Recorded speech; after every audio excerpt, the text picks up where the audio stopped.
Roman empire ने Palestine और Jerusalem पर 600 साल तक हुकूमत की, लेकिन 600 साल बाद रोमन एम्पायर ने एक ऐसी गलती की जो उसे कभी नहीं करनी चाहिए थी। उन्होंने अरब में बहुत ही तेजी से फैलते हुए एक नए रिलीजन इस्लाम पर हमला करने की कोशिश की, लेकिन इस्लामिक रिलीजन इतनी तेजी से फैलता गया कि कुछ ही सालों में रोमन और पर्शियन एम्पायर दोनों को जीत लिया, जिसके बाद उमर दुनिया के सबसे ताकतवर बादशाह बन गए, जिनकी हुकूमत अलेक्जेंडर द ग्रेट की एम्पायर से भी बहुत बड़ी थी। आखिर मुस्लिम्स रोमन एम्पायर को जीतते जीतते जेरूसलम के दरवाजे तक पहुंचे। प्रॉफेट मोहम्मद ने पहले ही कह दिया था, मुस्लिम्स एक दिन जेरूसलम जरूर फतह करेंगे। अब मुस्लिम्स के पास दो ऑप्शन थे, या तो जेरूसलम को उसी तरह तबाह किया जाए जो कि उससे पहले बाकी बादशाहों ने किया था, या तो इसकी एक डील कर लें। आखिर 6 महीने बाद जेरूसलम के गवर्नर सफोरनियस ने कहा, मैं जेरूसलम मुसलमानों के हवाले एक ही शर्त में करूंगा कि मुसलमानों के बादशाह उमर खुद आकर मुझसे मिलेंगे। खालिद बिन वलीद ने सोचा कि मुस्लिम के खलीफा को क्यों डिस्टर्ब किया जाए, तो वो खुद उमर बनकर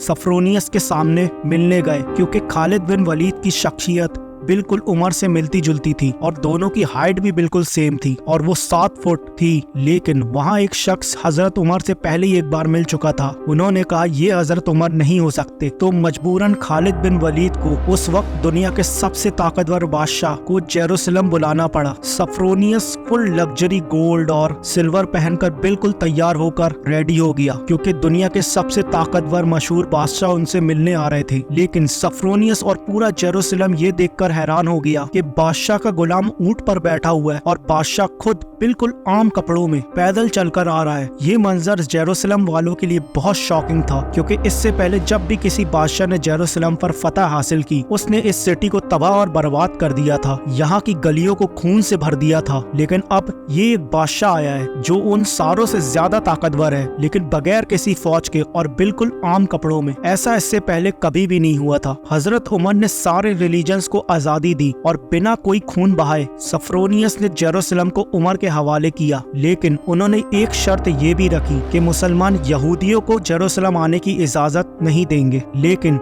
हजरत उमर ने उसकी ये शर्त नहीं मानी और यहूदियों को भी बैतुल मुकद्दस आने की इजाजत दी, और इस तरह पहली बार जेरूसलम इब्राहिम अलैहिस्सलाम के बेटे इस्माइल अलैहिस्सलाम की औलाद के पास आया। और इसके बाद ऑलमोस्ट 350 साल बाद मुसलमान, क्रिश्चियन और यहूदी जेरूसलम में बिल्कुल पीस और अमन के साथ रहने लगे। लेकिन फिर 350 साल बाद क्रिश्चियंस ने पूरे यूरोप से फौज जमा करके जेरूसलम पर दोबारा हमला कर दिया। उस वक्त मुसलमानों की आपस में बहुत लड़ाइयाँ चल रही थी, जिसका फायदा उठाकर क्रूसेडर्स ने आसानी से जेरूसलम को फतह कर लिया। और जेरूसलम फतह करने के बाद मुसलमानों और यहूदियों पर अनबिलीवेबल जुल्म किया और हजारों मुसलमानों और यहूदियों को शहीद कर दिया और मस्जिदों और सिनेगॉग्स को भी तबाह कर दिया। और हिस्ट्री में लिखा है कि क्रूसेडर्स ने जेरूसलम की गलियों को मुसलमानों के खून से भर दिया था और इवन मस्जिद अक्सा को भी मस्जिद से एक महल पैलेस में बदल दिया था। यहूदियों की औरतों और बच्चों ने अपनी जान बचाकर अपने आप को सिनेगॉग्स में बंद कर लिया, लेकिन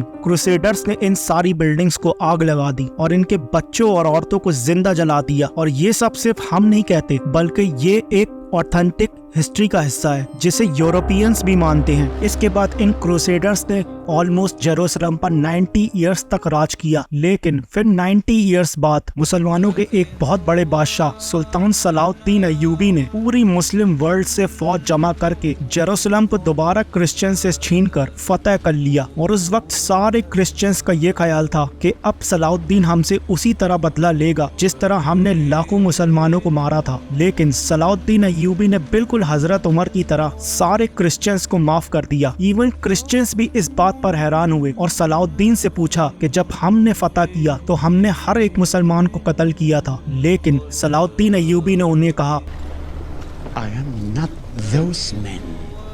I am Salahuddin.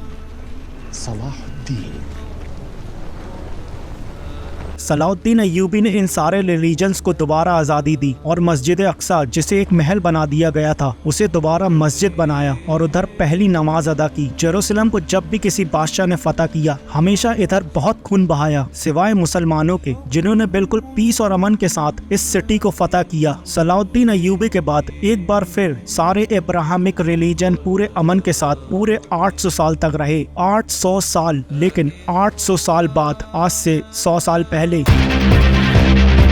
जब जेरूसलम पर ऑटोमन एम्पायर की हुकूमत थी, वर्ल्ड वॉर 1 के बाद अरबों ने ब्रिटिश के साथ मिलकर ऑटोमन एम्पायर को हमेशा के लिए खत्म कर दिया कि हम अरबों पर ये टर्किश लोग आकर क्यों हुकूमत करें। तो इस नेशनलिज्म की वजह से फलस्तीन भी मुसलमानों के हाथ से निकल गया। लेकिन कुछ ही समय पहले ब्रिटिश और यहूदियों की आपस में डील हो चुकी थी कि अगर ब्रिटिश को ये इलाके मिले तो वो इधर एक यहूदी स्टेट बनाएंगे। और ये मुआहदा हुआ क्यों था? क्योंकि इससे पहले यहूदी यूरोप के हर एक देश में बिजनेस, साइंस, मेडिकल, बैंकिंग, हर चीज में बहुत स्ट्रांग हो चुके थे, जिसकी वजह से यहूदी यूरोप के सबसे ताकतवर और रिच कम्युनिटी बन गए थे। तो इनकी सपोर्ट हासिल करना ब्रिटिश के लिए सबसे जरूरी था। और पिछले 1800 साल से यहूदियों के पास अपना कोई भी मुल्क नहीं था। तो उनमें से कुछ यहूदियों ने ज़ायनिज़्म की सोच शुरू की कि हमारा यहूदियों का भी एक अपना मुल्क होना चाहिए। और इसके लिए उन्होंने इसी फलस्तीन के इलाके को चुना। और ये मुल्क हासिल करने के लिए उन्होंने हर तरीके से कोशिश की। यहूदियों ने इवन उस्मानी खलीफा सुल्तान अब्दुल हमीद खान से भी डील करने की कोशिश की, लेकिन उन्होंने साफ इनकार कर दिया, जिसकी वजह से यहूदियों को समझ आ गई कि अगर अपना मुल्क बनाना है तो उस्मानिया सल्तनत को खत्म करना बहुत जरूरी है। और जैसे ही वर्ल्ड वॉर 1 के बाद ऑटोमन एम्पायर खत्म हुई, पैलेस्टाइन ऑटोमन एम्पायर की तरफ से ब्रिटिश की तरफ चला गया, तो यहूदी पूरी दुनिया से इसी सीक्रेट प्लान के तहत पैलेस्टाइन शिफ्ट होना शुरू हुए और पैलेस्टाइन के मुसलमानों से जमीनें डबल ट्रिपल प्राइस पर खरीदने लगे, क्योंकि पैसा तो बहुत था उनके पास। ब्रिटिश एम्पायर ने भी बेलफोर्ड डिक्लेरेशन यहूदियों के एक अलग स्टेट होने को सपोर्ट किया, ताकि वर्ल्ड वॉर में यहूदियों को सपोर्ट और पैसा दोनों हासिल कर सके। और स्पेशली वर्ल्ड वॉर 2 के बाद यूरोप में यहूदियों के ऊपर हिटलर के जुल्म के बाद यहूदी और भी ज्यादा पूरी दुनिया से फलस्तीन पे जमा होने लगे और पैलेस्टाइन में धीरे धीरे लड़ाइयाँ बढ़ने लगी, जिसकी वजह से यूएन ने एक फैसला सुनाया कि पैलेस्टाइन को 3 हिस्सों में डिवाइड किया जाए। एक हिस्सा पैलेस्टाइन, दूसरा इजराइल और तीसरा जेरूसलम, जो इन दोनों में से किसी का भी नहीं होगा, बल्कि यहाँ यूएन की हुकूमत होगी और इसमें सब रिलीजन को आजादी होगी। जिसकी वजह से पूरी अरेबियन कंट्रीज ने इसका विरोध किया और इजराइल के आजाद होने के सिर्फ एक दिन बाद इजराइल पर हर तरीके से हमला कर दिया। इजिप्ट, जॉर्डन, सीरिया, तीनों की फौजें एक साथ इजराइल पर दाखिल हुई, लेकिन बहुत ही बेशर्मी से अरब कंट्रीज ये जंग हार गई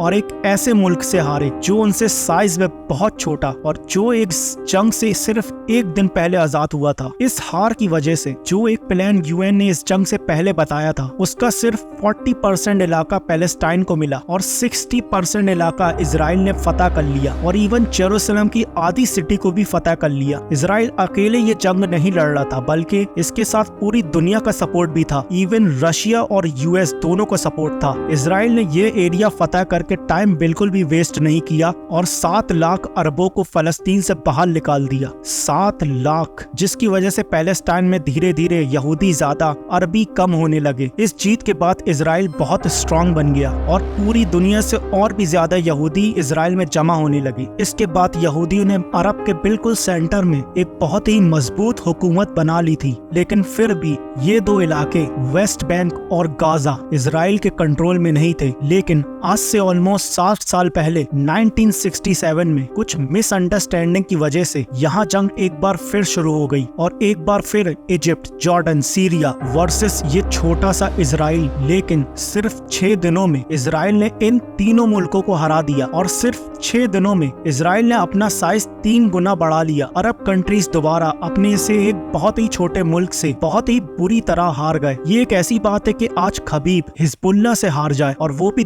2 बार। अरब कंट्रीज के 2 बार इजराइल से हारने के बाद उनकी पब्लिक अपने नेशनलिस्ट हुक्मरानों के खिलाफ हो गई और नेशनल बिलीफ्स को छोड़कर एक नई सोच की तरफ बढ़ने लगे। द मुस्लिम ब्रदरहुड, जो कि एक मिस्र के एक स्कूल टीचर हसन उन बन्ना ने बनाई थी। इससे पहले द मुस्लिम ब्रदरहुड का अरब में सिर्फ मजाक उड़ता था, लेकिन इस हार के बाद मुस्लिम ब्रदरहुड ने पब्लिक से कहा ये जंगे अरब के मुस्लिम नहीं बल्कि ये नेशनलिस्ट हारे हैं, जो कि सिर्फ एक नाम के मुसलमान हैं और इनका कोई भरोसा नहीं। जिसके बाद अरब कंट्रीज की पब्लिक इस नई सोच द मुस्लिम ब्रदरहुड की तरफ आने लगी। हमास भी इसी मुस्लिम ब्रदरहुड से इंस्पायर एक ग्रुप है, लेकिन मुस्लिम ब्रदरहुड वायलेंस के खिलाफ। इस जीत के बाद इजराइल ने वेस्ट बैंक, गाजा सब पर कब्जा कर लिया और आज तक ये सारे इलाके इजराइल से दोबारा कोई भी नहीं छीन सका।